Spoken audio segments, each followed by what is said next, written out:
आदरणीय अध्यक्ष महोदय, और बीच में टिप्पणी न करें। राज्यपाल महोदया जी के अभिभाषण के लिए आए धन्यवाद प्रस्ताव के विषय पर आपने मुझे बोलने का वक्त दिया, इसके लिए मैं हृदय की गहराइयों से आपका नमन करता हूं, वंदन करता हूं, अभिनंदन करता हूं। इस सदन में उपस्थित सभी सम्मानित सदस्यों का भी मैं नमन करता हूं, वंदन करता हूं, अभिनंदन करता हूं कि आप सब और हम सब मिलकर लोकतंत्र को और मजबूत करने की दिशा में निरंतर काम कर रहे हैं, निरंतर प्रयास कर रहे हैं। साथ ही साथ उत्तर प्रदेश की 24 करोड़ की महान जनता है।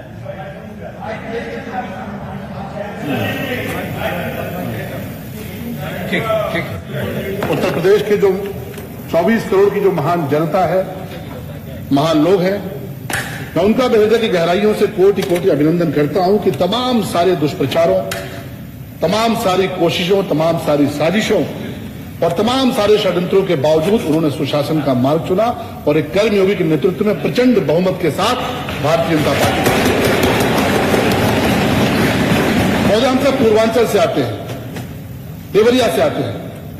हम सब ने उस वेदना को देखा, उस पीड़ा को देखा है और मुझे लगता है कि यहाँ जितने सम्मानित सदस्य बैठे हैं, सबकी पृष्ठभूमि संघर्ष की रही है। हर कोई जानता है पर बोलता नहीं है।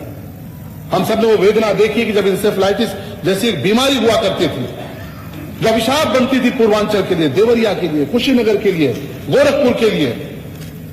80-90 के दशक में हजारों की संख्या में बच्चे मरते थे और एक ऐसी बीमारी जो जान लेती थी और अगर जान बख्शती थी तो जीवन भर के लिए विकलांग कर देती थी। मुझे कहते हुए बहुत कष्ट होता है कि सबसे बड़ी संख्या में इससे बच्चे प्रभावित होते थे। गरीब परिवारों से आने वाले बच्चे प्रभावित होते थे और सरकारों के लिए पूरी बीमारी एक मिथ बन चुकी थी। ये मान चुके थे कि खत्म नहीं हो सकती, इसको हम इसका खात्मा नहीं कर सकते।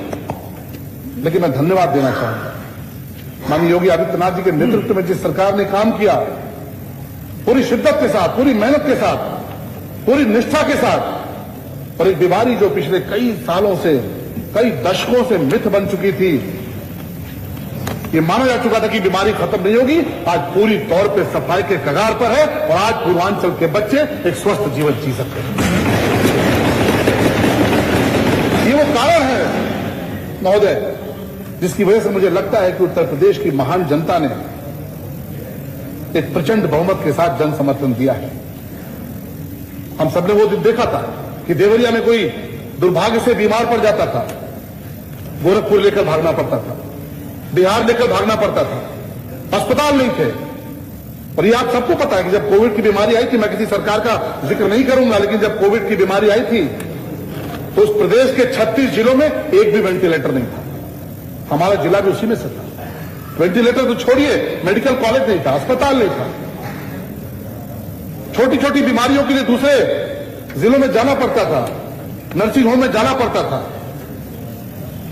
लेकिन मैं धन्यवाद देना चाहूंगा, मैं इस बात पे गर्व करता हूं कि माननीय योगी जी के नेतृत्व में एक ऐसी सरकार आई जिसने बहुत तेजी से काम करते हुए वहां पर मेडिकल कॉलेज की स्थापना कराई और देवर्षि देवराव बाबा के नाम पर मेडिकल कॉलेज स्थापित।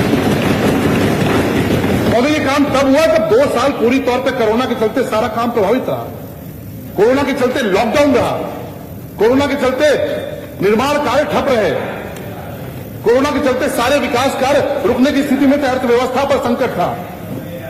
लेकिन माननीय योगी जी के नेतृत्व में जिस सरकार ने काम किया, देवरिया को एक शानदार मेडिकल कॉलेज देने का काम किया। देवरिया की महान जनता की तरफ से मैं कोटि कोटि अभिनंदन करता हूं माननीय मुख्यमंत्री जी का और माननीय प्रधानमंत्री जी का। हम सब हमेशा ये सुनते थे कि जो कुशीनगर देवरिया का हमारा इलाका है, बिहार से जुड़ा हुआ इलाका है। कई बार लोग बाहर से आते थे, मजाक उड़ाते थे, ये कहते थे कि अरे यहां तो गाड़ियों के चलने के लिए सड़क नहीं है, यहां तो बाइक के चलने के लिए सड़क नहीं है। लेकिन आज हम सब बड़े गर्व के साथ ये कह सकते हैं कि जिस कुशीनगर और देवरिया में लोग ये कहते थे कि वहां चलने के लिए सड़कें नहीं है, वहां गाड़ियां नहीं चल सकती, वहां मोटर कार नहीं चल सकते, माननीय योगी जी और माननीय प्रधानमंत्री जी के नेतृत्व में आज कुशीनगर में आज वहां से महात्मा बुद्ध की पुण्य भूमि से हवाई जहाज उड़ रहा है और इंटरनेशनल फ्लाइट, अंतर्राष्ट्रीय उड़ानें शुरू हुई है। मानो आज कुशीनगर में अंतर्राष्ट्रीय टूरिस्ट उतरते हैं तो हम सबको गौरव की अनुभूति होती है और इस बात पे गौरव करते हैं कि हमारी सरकार है, ये एक जनप्रिय सरकार है। आप आने वाले दिनों में देखेंगे, हमारे विपक्ष के साथ ही पूछ रहे थे कि आगे का रोड मैप क्या है। आप आने वाले दिनों में देखेंगे कि उत्तर प्रदेश सबसे ज्यादा इंटरनेशनल एयरपोर्ट वहां होने वाला राज्य होने जा रहा है। और मुझे लगता है कि यही कारण है कि तमाम सारे जो षड्यंत्र हुए, मैं सुन रहा था अपने एक बहुत वरिष्ठ साथी का, मैं उनका सम्मान करता हूं, कभी आरक्षण के नाम पे भ्रम फैलाया, कभी किसानों के नाम पे भ्रम फैलाया, कभी महिलाओं के नाम पे भ्रम फैलाया, लेकिन आखिरकार हुआ क्या? आपका जो समाज को जाति में बांटने का जो कार्ड था, उसको जनता ने ठुकरा दिया। आपको समाज को जो बांटने का धर्म के नाम पर काम था, उसको जनता ने ठुकरा दिया। और जनता के सामने, जनता की नजरों में आपका चेहरा उजागर था। आज आप सकारात्मक राजनीति नहीं कर पा रहे, कल भी नहीं किया आपने। और यही कारण है कि उत्तर प्रदेश में एक इतिहास रचा गया।